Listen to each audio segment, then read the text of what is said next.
હું શંકરાચાર્ય, હિન્દુ ધર્મના આદ્ય સ્થાપક નું નિર્વાણ ષટકમ નામનું સ્તોત્ર વાંચ્યો હતો, જેના 8 શ્લોક છે. એમાંના એક શ્લોકમાં એમણે એવું કહ્યું છે, અહમ નિર્વિકલ્પો નિરાકાર રૂપો. મારો કોઈ આકાર જ નથી. અને એનું વિશ્લેષણમાં એવું આવે છે કે મારે આકાર નથી, શબ્દ નથી, મારી પાસે ભાષા નથી.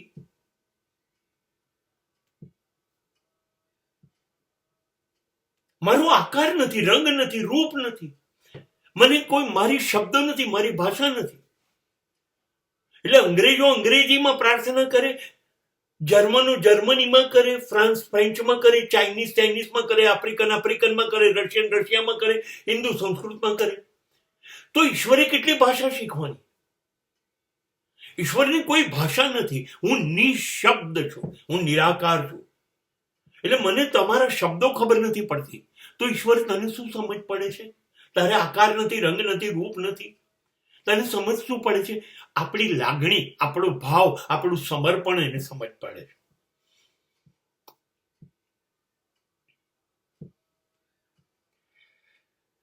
હવે જો ઈશ્વરને આકાર નથી તો તમે મૂર્તિઓ બનાવી દીધી, મંદિરો બનાવી દીધા, પણ બનાયા તમે.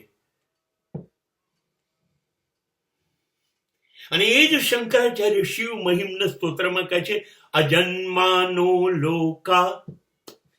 હું ક્યારેય જન્મતો નથી ને હું ક્યારે મૃત્યુ પામતો નથી. તો ઈશ્વરના કેવા ગુણ શંકરાચાર્ય કયા? મારો કોઈ રંગરૂપ આકાર નથી, મારો કોઈ શબ્દ નથી, હું નિશબ્દ છું, હું જન્મતો નથી, હું મૃત્યુ નથી. તો પછી મહાવીર, બુદ્ધ, રામ અને કૃષ્ણ, કબીર અને નાનક, દરેક જણ જન્મ્યા હતા અને દરેક જણ મૃત્યુ પામ્યા. તો આ લોકો ભગવાન કેવી રીતે કહેવાય? અને એનો આકાર જ નથી તો તમે એનું ચિત્ર બનાવો ને એની મૂર્તિ બનાવો, હવે એની પાછળ પૂજાનું પાગલપન કરો અને તમે કહો અમે ઈશ્વરની પૂજા કરીએ. અરે એ લોકોએ તો ના પાડી કે ઈશ્વર નથી. શંકરાચાર્યની વાત બી નહીં માનો, એને હિન્દુ ધર્મ આપ્યો.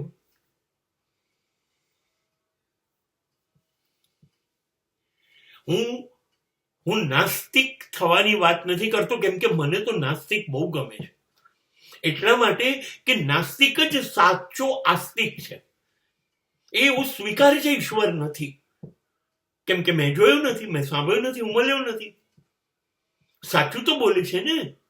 જ્યારે આસ્તિક તો જુઠ્ઠો છે, એને જોયો નથી, એને અનુભવ્યો નથી, સાંભળ્યો નથી, બોલ્યો નથી, અને તોય કે છે ઈશ્વર છે, એટલે એ તો જુઠ્ઠો છે. એ રેફરન્સમાં નાસ્તિક ઈશ્વર નથી નથી નથી એમ કરતા કરતા એક દિવસે ઈશ્વર પાસે પહોંચી જશે. અને આપણે લોકો એ જ કરી રહ્યા છીએ. આપણે ફોટાને પૂજી રહ્યા છે, આપણે મૂર્તિને, આપણે મંદિરોમાં પાગલપન કરી. અરે એ બનાવ્યું તો તમે.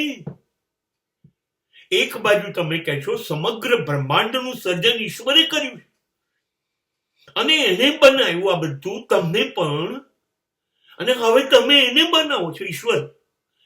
તમે મૂર્તિ કોતરો છો, તમે ચિત્ર દોરો છો, તો તમારાથી મહાન તમારું સર્જન કેવી રીતે હોઈ શકે?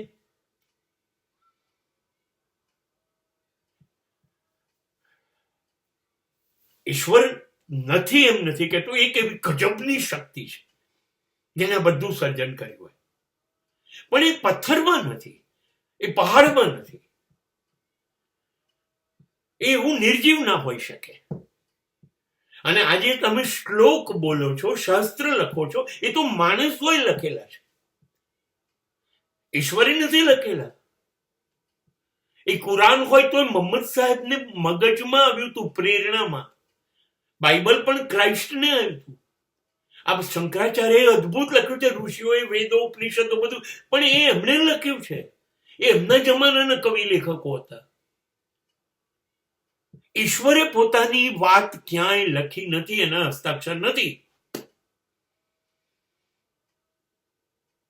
એટલે આપણે જે કરી રહ્યા છે એ ઈશ્વરની શોધનો સાચો રસ્તો નથી, અને આપણે સંતોષ માનીએ છીએ. મેં પૂજા કરી, પાઠ કરી, યાત્રા કરી, તીર્થ કર્યું, દાન કર્યું, ધર્માદા કર્યું. નહીં, આ ઈશ્વરનો રસ્તો નથી. આ લુચ્ચાઈ છે માણસની. એ પોતાને તો છેતરે છે અને એવું સાબિત કરે છે કે હું ઈશ્વરને છેતરું છું. પણ મારા એક વડીલ મને કહેતા હતા કે તમે એવું છે કે તમે વાણિયા છો, લુચ્ચા છો. ઈશ્વર વાણિયાઓનો વાણિયો છે. એને બધાની લુચ્ચાઈ ખબર પડે છે, કેમ કે એ તમારી અંદર બેઠો છે.